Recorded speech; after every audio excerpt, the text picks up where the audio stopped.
Right, where do I start? So, first of all, welcome back to the channel, welcome back to Pearson Fitness.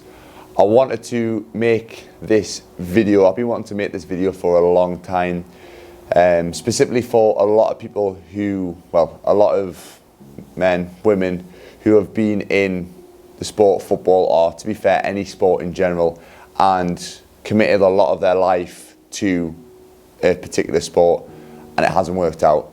I always say that the example of trying to become a professional athlete, professional footballer, professional rugby player, whatever it is like gambling with your own life, especially when you're a kid. And sometimes it works out, sometimes you make it, sometimes you might make it to the top, you might make it to the Premier League, you might make it League One, League Two, sometimes you might not make it. Sometimes that journey does come to an end, and I wanted to make this video because I don't think, one, there still is enough being done to support people coming out of the game, whether it's through injury, whether it's through just not being good enough, whether it's through other things, mental issues, struggling with the pressures. Just wanted to make this video just to say that it is okay if you don't make it. It is not the end of the world. It may seem like it at the time, your life might completely change, you might feel lost, but it is okay. So I wanted to talk a little bit about my journey. So for me, my football journey started off when I was on holiday, probably around 7, 8 years old. This is the first memory of me being a goalkeeper, sticking the gloves on, kicking around with my younger brother, Joel, on the AstroTurf, diving around, and then from there, that was when the journey started. After that, I started playing at my local boys club, Bridge United, went in goal from there, ended up loving it, and yeah, football just became kind of my whole life. My dad played football when he was younger, massive Newcastle fan, my brother loved it as well, and that was just all we ever knew. So from there, I was signed by Newcastle United at the age of 10, so I only played football for, what, a year, maybe 2 years max before I was scouted. 10 years old, scouted. That was the start of an 11-year journey at the club. This is the picture of when my first game against Barnsley. My mum and dad got these big pictures printed off of me. Through the journey, there was obviously some really good memories, especially in my early years. We had a good trip to Rome at the end of that season. We played AC Milan, Lazio, Roma, loads of different teams. Played against some really, really good players as well, so that was another good experience. I was very fortunate along the way as well, meet some amazing people. So Juventus were playing Newcastle. I met Buffon, one of my idols. Again, there's so many amazing memories in football, progressing through the ranks, playing with a lot of lads who were in my age group are still playing now, playing professionally, playing Premier League, playing Championship.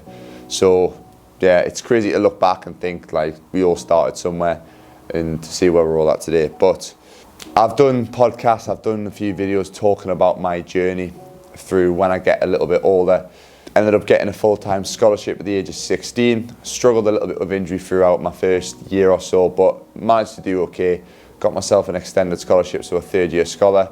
From there, had a really good season, was in and around the Newcastle United first team, was lucky enough to travel away to a few games, had some really good times.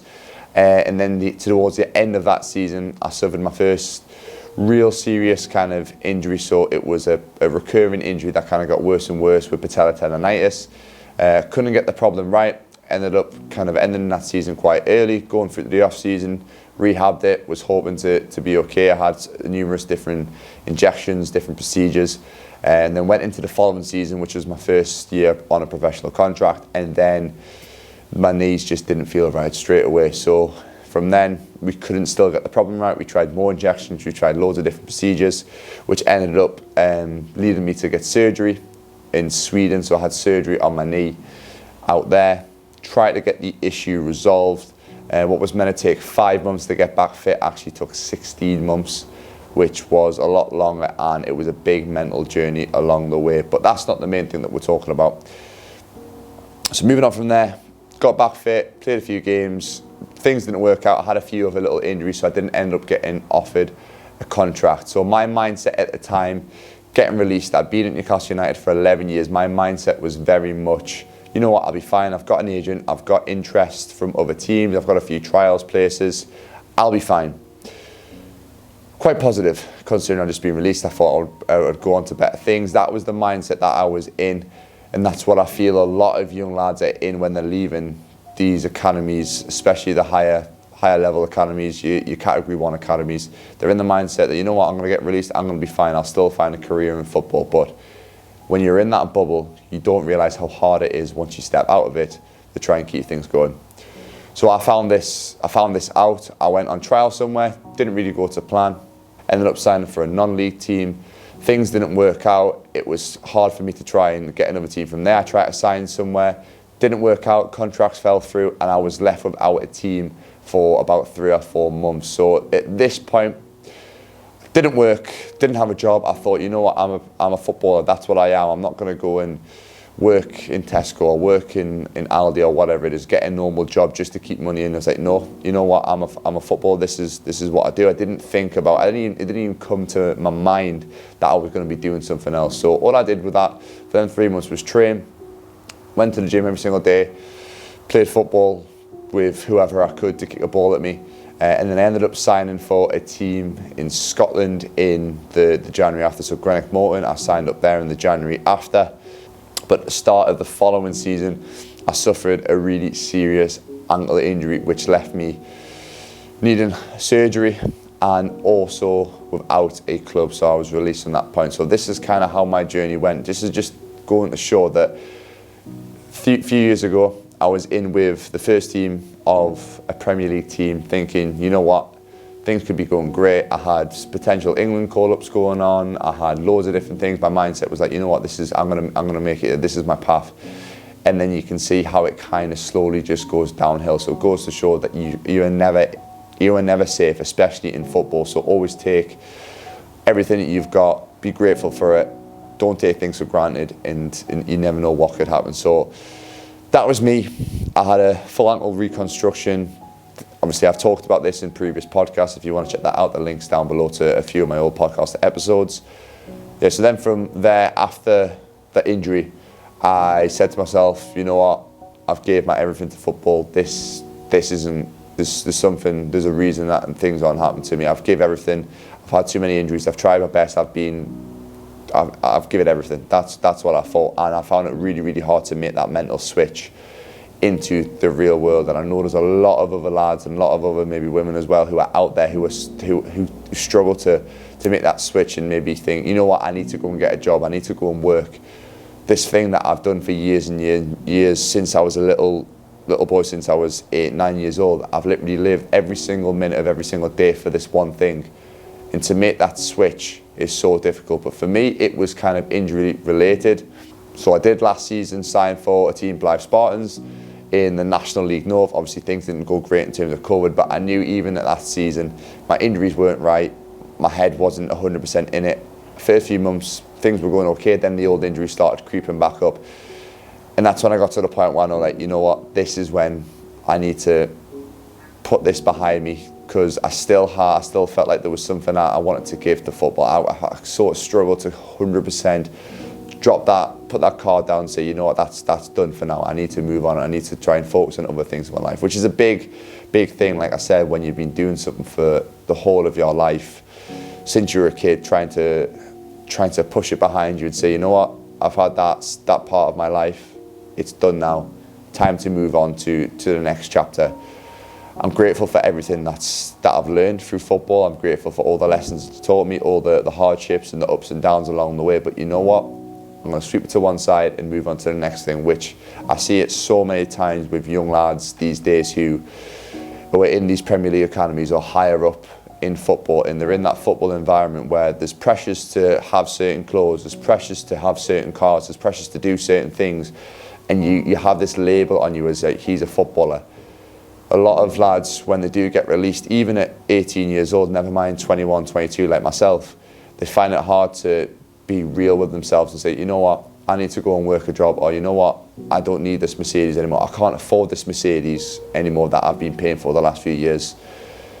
Be realistic, and you have to drop that ego and sometimes be like, I need to grab myself and I need to go and do things to understand what I had and how much of a good lifestyle football is and how tough it is. Not to say obviously football's amazing, it is so tough mentally, a lot of people don't realise, but a little thing like getting a job, a normal job or something like that will massively ground you. But if you are someone who has had to stop football, whatever sport it is, any career, due to an injury, due to maybe losing the passion for it, that's another big thing that I haven't discussed, losing the passion for something. If you are constantly trying to keep on pursuing this career of football, but you've lost that passion, I understand what it's like. It's all you've ever known. It's scary to try and go and do something else. But trust me, if you've got a passion for something else, or you don't know what you want to do, go and try something else. Go and try another job.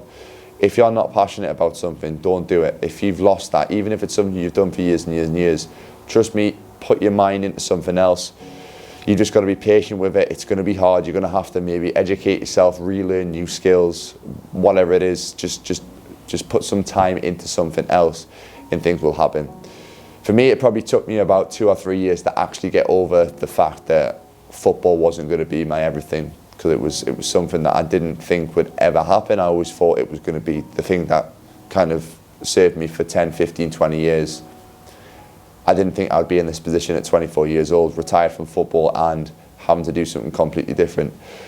I feel very fortunate that I had a big passion for fitness. I had a big passion for rehabilitation, for helping people in terms of injuries, in terms of getting fitter and stronger. I felt that I was very fortunate. I had that passion from a very young age, from being injured a lot and finding this interest in fitness.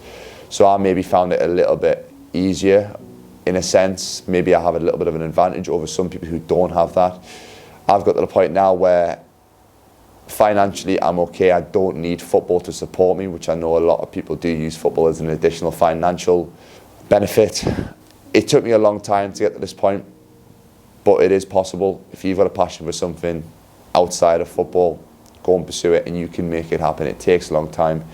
This is why I'm making this video, like I said, just to make it known that it is okay. It's going to be hard to make that switch, but there is other things out there apart from football. Football is not everything. As much as the football culture, when you're in it, it feels like everything. Yes, I understand that, but it isn't. You've got to have a life outside of football as well, which is another thing I learned down the line. You can't be football all the time. It's going to mentally drain you and you will lose that passion for it. But yeah, I think I'm going to wrap up this little video here. Hope it's helped a few people out. If there's anybody out there who wants someone to talk to, if you're trying to make that transition out of football, whether it be in fitness like myself, which is quite a good transition, good stepping stone from football, or it's into something else and you find it hard to look for other jobs, or you find it hard to accept that reality that you're not going to make it, because it is a hard business. It's a hard career, football, mentally, physically, and taking that step out of it is even harder. So if you do need help, I'm happy to reply to any messages. Message me on Instagram. The link for my Instagram is down below. But there is more that needs to be done to support people. We've seen a lot of suicides, a lot of mental health cases and issues within football to do with coming out of the game, not getting that apprenticeship, not getting that professional contract, or maybe injury. More needs to be done. So this is just my little story. Like I said, I've done videos and a few podcasts on it. All the links for that will be down below. But I always thought I was going to be a footballer. I started at 8 years old. I signed for Newcastle United at 10 years old, sorry. I was there for 11 years. I did not think within those 3 years of me leaving Newcastle United, point today. Ups and downs, there's going to be ups and downs, but you've just got to believe in yourself, put the work in. It's a lot hard. It's a lot harder working than me 8 to 12-hour shifts rather than getting up and kicking the ball around in the morning. But it's a different life. You will get used to it and things will be okay. But yeah, I'm going to wrap the video up here. Thank you very much for watching, everybody. And I'll see you in the next video.